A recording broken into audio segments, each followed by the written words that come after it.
Amen. Ce matin, le message que j'aimerais vous partager, ça s'intitule « Vive ma vie selon le cœur de Dieu ». Et souvent, vous savez, en début d'année, on prend des résolutions où nous regardons un peu à ce que nous aimerions devenir ou accomplir dans la prochaine année. Qu'est-ce qui s'en vient devant nous? Et si je vous poserais la question ce matin, c'est quoi votre plus grand désir pour la prochaine année, pour 2024? Ou c'est quoi votre prière pour 2024? Qu'est-ce qui vous tient le plus à cœur pour la prochaine année? Qu'est-ce qui brûle dans votre cœur? C'est une bonne question, hein? C'est une très bonne question, et c'est une question qui n'est pas aussi facile à répondre qu'on pourrait le penser. Parce que pour vraiment répondre avec vérité et sincèrement à cette question, il faut s'arrêter. Il faut réfléchir quelques moments. Il faut vraiment prendre le temps de réfléchir. Il faut regarder à l'intérieur de nous. Et il faut s'arrêter et regarder à qu'est-ce qu'il y a dans notre cœur. On pourrait dire, il faut aussi regarder aux paroles qui sortent de notre bouche et aux actions que nous posons. Parce que la Bible nous dit, vous savez, que c'est de l'abondance du cœur que la bouche parle. C'est de l'abondance du cœur que viennent les bonnes et les mauvaises paroles et actions. Et j'aimerais ce matin, en commençant cette nouvelle année, de vous parler un peu du cœur, de notre cœur, à chacun de nous. Parce que c'est la partie de notre être la plus importante qui va déterminer, en fait, notre joie, notre bonheur, notre paix, vous savez, dans la prochaine année, puis pas juste dans la prochaine année, mais pour toute notre vie, vous savez. Et aussi, c'est la partie la plus importante pour que la volonté de Dieu soit accomplie en nous et à travers de nous. Et ce que Dieu désire plus que toute autre chose, c'est quoi? C'est notre cœur. Ce que Dieu désire, vous savez, c'est notre amour, et notre amour vient de notre cœur. Ce que Dieu désire, c'est que nous lui ouvrons et nous lui offrons notre cœur pour qu'il puisse le guérir, pour qu'il puisse le remplir, pour qu'il puisse le changer à son image, pour qu'il puisse accomplir, en fait, tout le bien qu'il veut faire. Et en fait, vous savez, c'est la seule manière que Dieu peut accomplir tout ce qu'il désire accomplir en nous et répandre ses bénédictions dans notre vie et à travers notre vie, c'est si nous lui donnons complètement notre cœur. Et une de mes prières vraiment pour l'année 2024, vous savez, c'est cette prière ici. Seigneur, fais de moi, Seigneur, un homme selon ton cœur. Et en fait, ça vient un peu du verset, lorsque je lisais ce verset-là, puis le Seigneur m'a vraiment parlé à travers ce verset-là, dans Acte 13, 22, qui dit « Il leur suscita pour roi David, auquel il a rendu ce témoignage. J'ai trouvé David, fils d'Isaïe, homme selon mon cœur, qui accomplira toutes mes volontés. » Un homme selon mon cœur, qui accomplira toutes mes volontés. Vous savez, pour que Dieu puisse nous bénir dans toute la mesure qu'il désire le faire, il doit avoir accès à notre cœur. Et nous devons lui permettre aussi de faire son œuvre dans notre cœur. Et une fois que qu'il a accès et qu'il a la souveraineté sur notre cœur, Dieu peut réaliser toute sa volonté dans notre vie, ses plans, ces bons plans qu'il y a dans notre vie. Vous avec moi? Vous savez?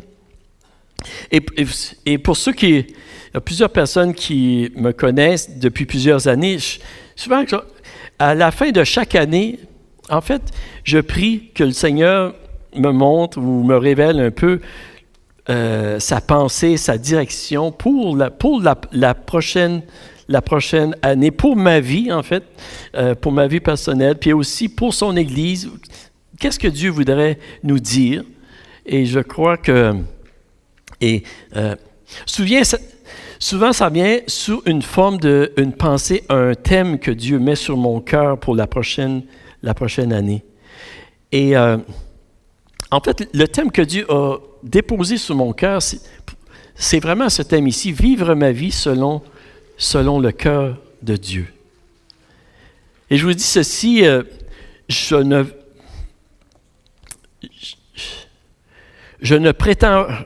prétends pas être un prophète ou un voyant, non, mais je crois que lorsque le Seigneur appelle quelqu'un à diriger, que le Seigneur doit montrer une direction en avant pour savoir où on s'en va. Et je crois que ça s'applique également dans tous les ministères à laquelle Dieu nous appelle. Qu'est-ce qu'il vous appelle à faire? Dieu veut nous montrer, Dieu veut vous montrer la direction. C'est Jésus qui bâtit son Église. L'année dernière, vous savez, nous avons parlé beaucoup sur le thème d'être un bon soldat de Jésus-Christ. Le Seigneur nous a parlé beaucoup sur ce sujet-là. Et je crois que le Seigneur, cette année, voudrait nous appeler à devenir de plus en plus un homme et une femme selon le cœur de Dieu. Et qu'est-ce que ça veut dire, en fait? C'est que je crois que Dieu nous appelle, chacun de nous, à approfondir notre relation personnelle avec lui. Notre relation, notre cœur à cœur avec Dieu. Et je crois que Dieu nous appelle à réfléchir, à examiner à la condition, à la disposition et à l'orientation de notre cœur aussi. Et particulièrement, je dirais, la condition de notre cœur. Vous savez, on pourrait dire que les 4 dernières années ont été assez bouleversantes. Depuis 2020, en fait, ça fait 4 ans, vous savez, nous avons vécu beaucoup de choses qu'on pourrait dire bouleversantes, même traumatisantes. On a vécu en 2020 une pandémie. À un moment donné, sur toute la planète, tout était fermé. Les églises étaient fermées, les routes étaient désertes. On a entendu parler de guerre mondiale aussi à un moment donné, et puis des intempéries, des inondations. On voit dans notre monde beaucoup de choses qui sont en train de se produire. Et ça, c'est sans compter les épreuves familiales, personnelles que plusieurs d'entre vous avez pu vivre et que vous vivez des épreuves difficiles. Et je crois que nos cœurs ont vécu beaucoup d'émotions, beaucoup de stress, beaucoup d'inquiétude et de confusion pour plusieurs de nous. Peut-être qu'on ne s'en rend pas compte aujourd'hui, mais je crois que nos cœurs ont été beaucoup bouleversés dans les dernières années. Et qu'est-ce que la pensée qui vient sur mon cœur, et je vous partage, c'est que j'ai l'impression que Dieu, il veut apaiser nos cœurs. Dieu, il veut guérir nos cœurs, il veut fortifier nos cœurs. C'est comme un peu un soldat qui revient de la bataille et qui revient et qui a besoin à un moment donné qui a besoin de repos, qui a besoin d'être ressourcé de nouveau. Et j'ai l'impression que le Seigneur, il veut faire ceci avec son Église. Et pour que la volonté de Dieu se fasse, vous savez, en nous et à travers de nous, nos cœurs ont besoin d'être restaurés, être affermis. Et je crois que c'est une des raisons pourquoi est-ce que Dieu nous appelle à avoir un cœur à cœur avec lui. Et la façon que Dieu apaise notre cœur, c'est en nous faisant entendre sa voix. En nous faisant entendre sa voix. Vous savez, on sert un Dieu qui est vivant et qui communique et qui parle. On ne sert pas un Dieu muet, hein? La Bible le dit. Et si notre cœur écoute, nous allons entendre la voix de Dieu. Nous allons entendre sa voix. Jésus a dit, « Mes brebis entendent ma voix. » Hein? Et nous allons entendre sa voix. Et Jésus a dit, en fait, il a dit plusieurs fois, il a dit que celui qui a des oreilles pour entendre, entende. Hein? Que celui qui a des oreilles pour entendre, entende. Et il y a quelqu'un un jour qui a dit, le problème pour entendre la voix de Dieu, ce n'est pas que Dieu ne parle pas. Dieu parle toujours. C'est plutôt que parfois nous n'écoutons pas. Et parfois que nous ne voulons pas écouter. C'est deux choses. Et j'aimerais vous encourager, vous savez, en ce début d'année, à prendre le temps pour écouter la voix de Dieu, pour écouter ce que le Seigneur a à vous dire personnellement dans votre cœur. Et en fait, c'est l'objectif, on pourrait dire, du jeûne principalement, c'est de bien entendre et discerner la voix de Dieu. C'est pas toujours facile d'entendre la voix de Dieu. Êtes-vous d'accord avec moi? C'est pas toujours facile. Et on vit, vous savez, dans une génération qui est très bruyante. On pourrait dire même qui est très distraite, avec plein de choses qui se passent autour de nous. Aujourd'hui, il existe des centaines, pour ne pas dire des milliers de distractions, occupations, des choses qui cherchent notre attention. Et en fait, qu'est-ce que ceci cause aussi? Ça cause que pour plusieurs, nous vivons notre vie à la surface, d'une manière superficielle et non dans la profondeur. Nous pouvons être superficiels, vous savez, vivre notre vie d'une manière superficielle dans nos relations avec les gens autour de nous, même avec nous-mêmes et avec Dieu aussi. Et lorsqu'on vit notre vie d'une manière superficielle, on manque de grandes bénédictions. Et un peu, qu'est-ce que je veux dire? Vous savez, c'est que parfois, nous oublions et nous négligeons notre cœur.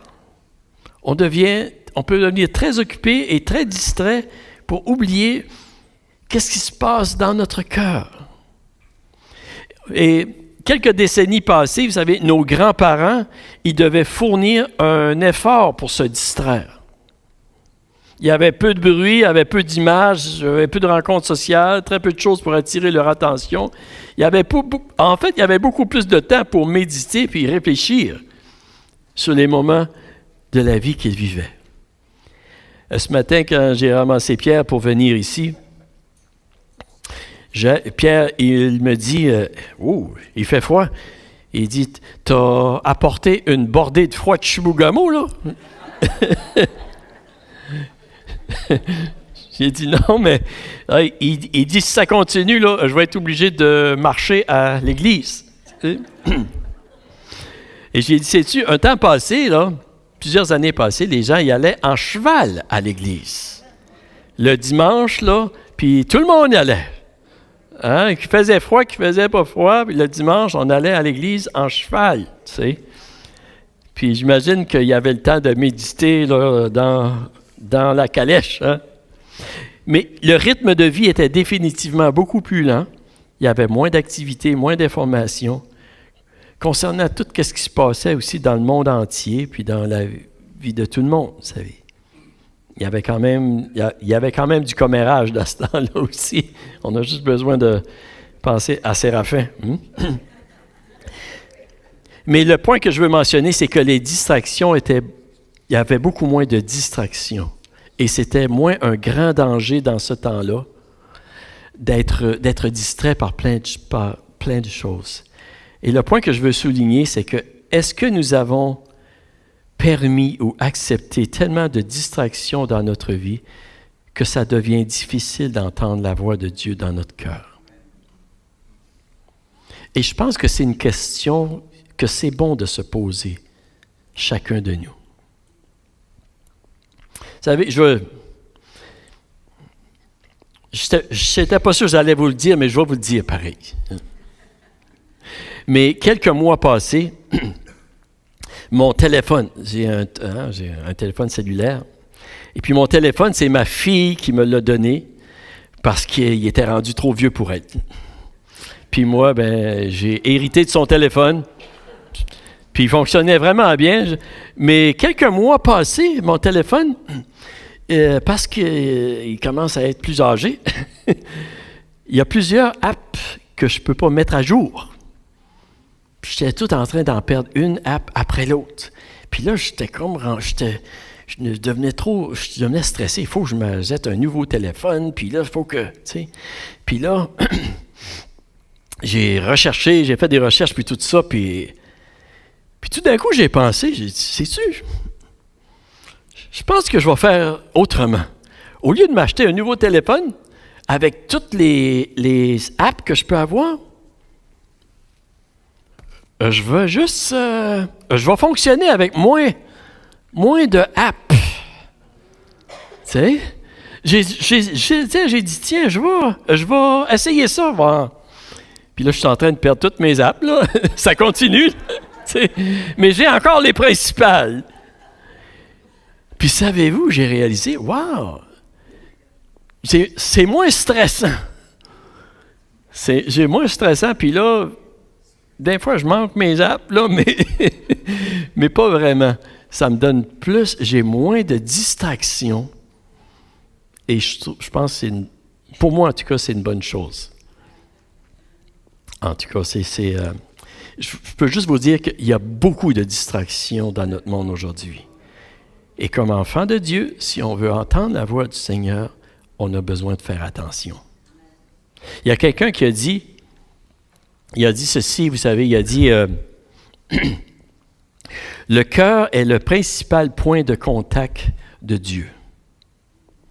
Le cœur, c'est le principal point de contact de Dieu. Et la voix de Dieu, du Saint-Esprit, c'est dans notre cœur que nous l'entendons. Et pour l'entendre, notre cœur doit être à l'écoute et nous devons vouloir l'écouter. Ce sont les oreilles de notre cœur que Jésus parlait.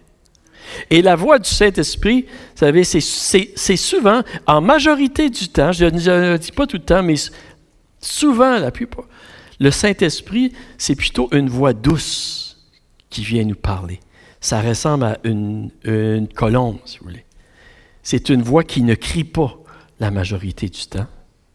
Et c'est comme si des fois, il faut dire aux autres, là, oh, il y a une voix, j'entends, une voix, là, tu sais. Écoute, là. Parce que c'est une voix qui est sensible. Écoutez, c'est peut-être une voix qui est trop loin, mais il faut l'écouter. Et la voix de Dieu, c'est une voix qui est profonde, par exemple, qui est puissante, qui convainc, qui nous dirige, qui nous donne la paix, qui nous fortifie, qui nous équipe. Êtes-vous avec moi ce matin? Et nous avons besoin d'entendre cette voix-là. Et c'est dans notre cœur que Dieu veut nous parler et faire couler les sources de la vie. Proverbe 4, 23 dit ceci, « Garde ton cœur plus que toute autre chose, car de lui viennent les sources de la vie. » La vie de Dieu, la bénédiction de Dieu, que Dieu veut faire couler, il veut le faire couler à travers notre cœur. Et lorsque ça coule, ça guérit, ça fortifie, ça affermit, ça donne la paix.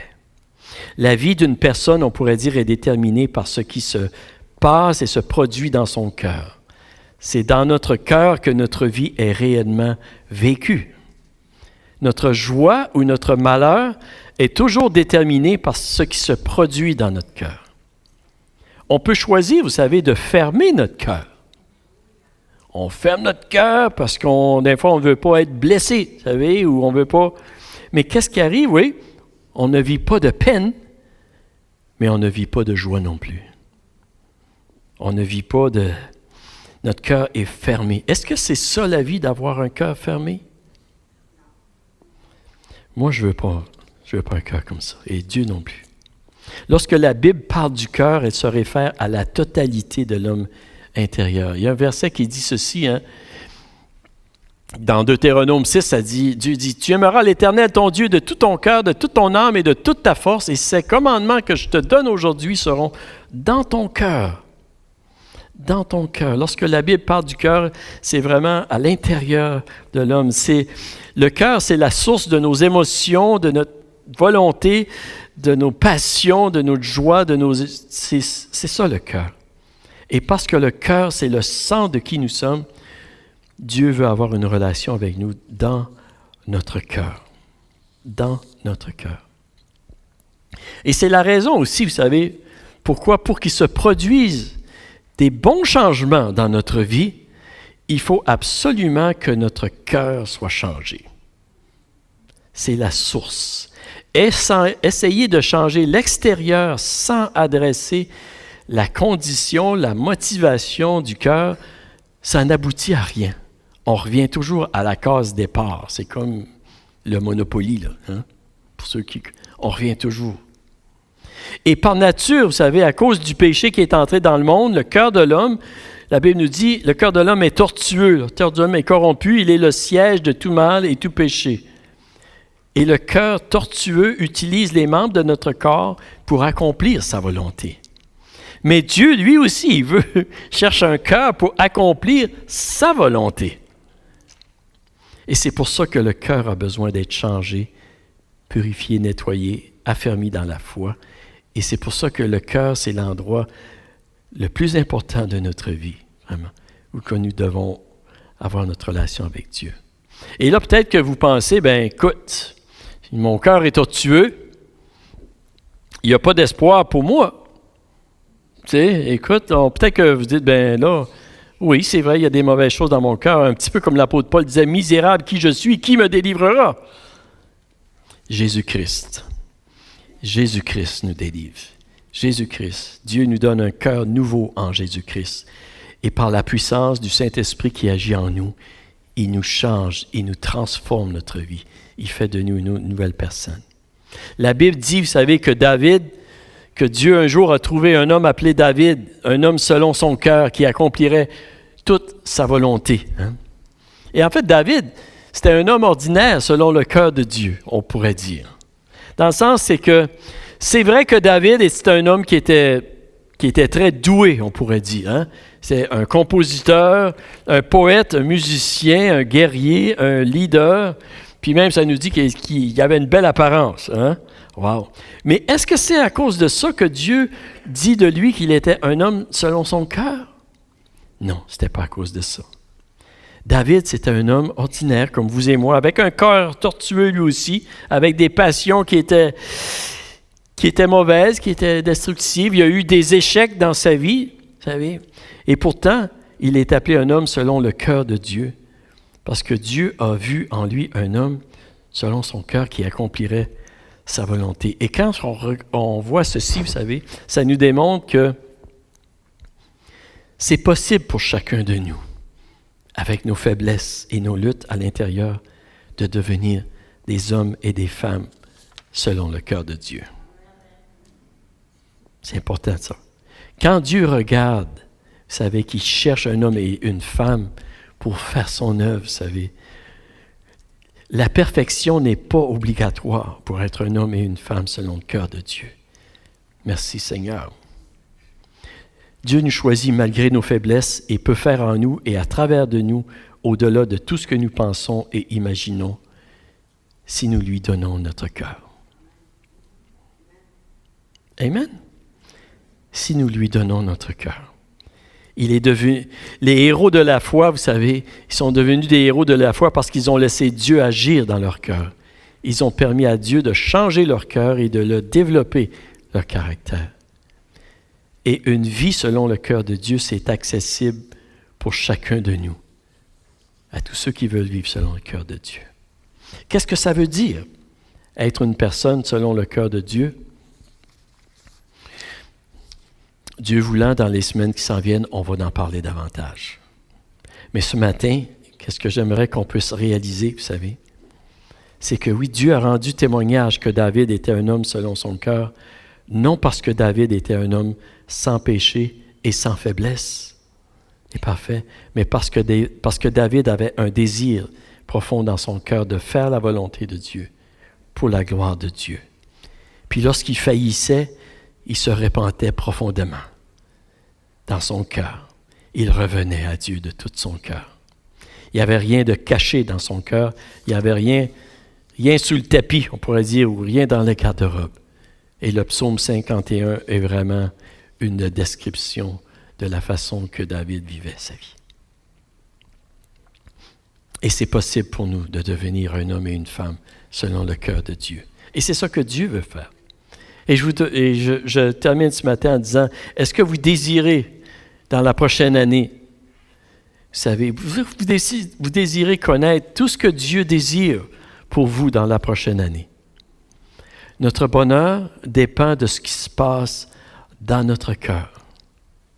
Et la meilleure façon de recevoir réellement tout ce que vous désirez, tout ce que nous désirons, c'est de vivre selon le cœur de Dieu. Et c'est d'être attentif à ce qui se passe dans notre cœur, puis de lui ouvrir notre cœur à Dieu, puis de lui permettre de faire son œuvre. Et en fait, vous savez, le point que je veux dire à travers tout ce que je dis ce matin, une chose que je veux vraiment, que j'aimerais qu'on peut saisir, c'est que c'est important d'être en contact avec notre cœur. Je sais, ça semble vraiment, vraiment simple, qu'est-ce que je dis ici, là. Mais c'est important d'être in touch, en contact avec notre cœur.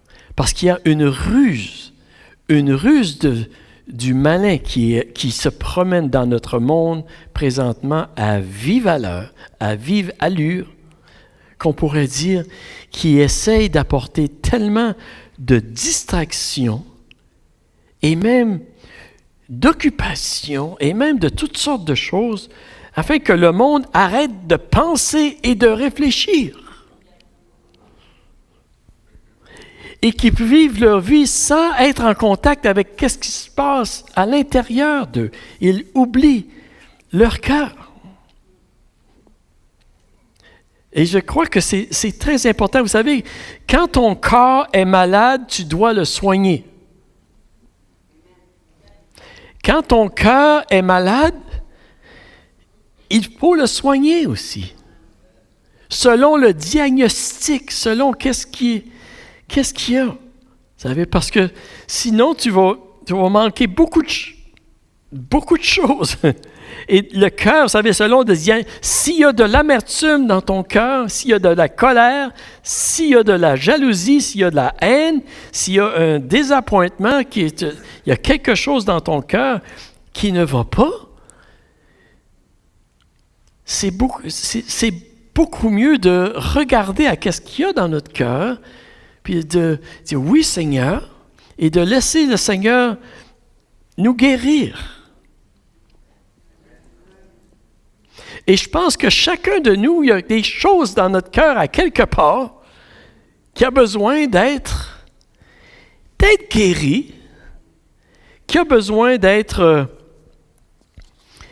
changé, d'être sanctifié, on pourrait dire. Vous savez? Et Dieu nous appelle vraiment à ceci.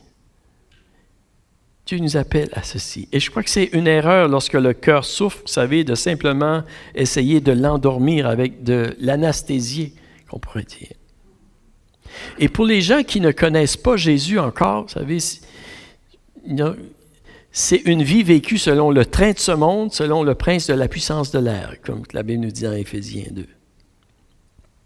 On doit leur parler de Jésus. Mais ce message aussi, ce matin, je crois qu'il s'adresse aux enfants de Dieu qui ont connu la grâce de Dieu en Jésus-Christ. Parce que si nous ne sommes pas prudents, nous pouvons manquer la bénédiction qui vient de vivre une vie selon le cœur de Dieu, en laissant les sources d'eau vive couler dans notre cœur pour apporter tout ce que Dieu veut faire en nous et à travers de nous. Vous savez, comme chrétiens, nous pouvons prier, nous pouvons jeûner, nous pouvons lire la Bible, nous pouvons même participer à des activités dans l'Église, on peut servir, on peut faire toutes ces choses-là, vous savez, d'une manière superficielle, en ayant notre cœur, un cœur ouvert peut-être à 50% ou à 60%, et nous allons manquer énormément de bénédiction, de la richesse que Dieu voudrait apporter dans notre vie. Et c'est pour ça, ce matin, j'aimerais vous encourager de regarder à la condition de votre cœur et de l'ouvrir au Seigneur, afin que Dieu puisse faire couler la vie en vous et en chacun de nous. Amen. C'est ça que c'est le message, en fait, que je veux simplement partager. J'ai un petit peu de misère à le partager, là. Mais le point central, et vous savez, c'est...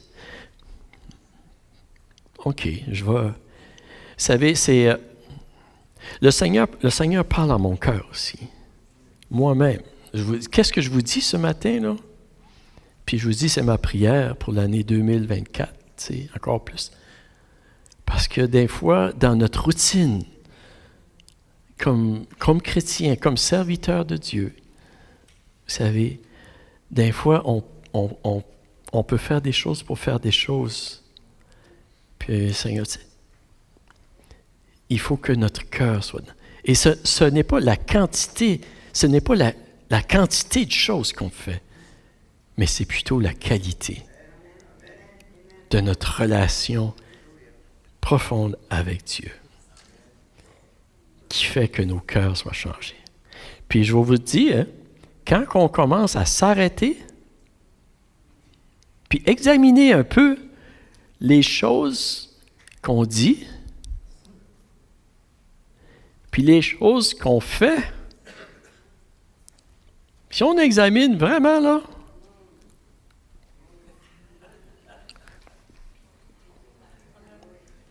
OK, il y a quelque chose qui a besoin, il y a quelque chose à l'intérieur qui a besoin d'être ajusté.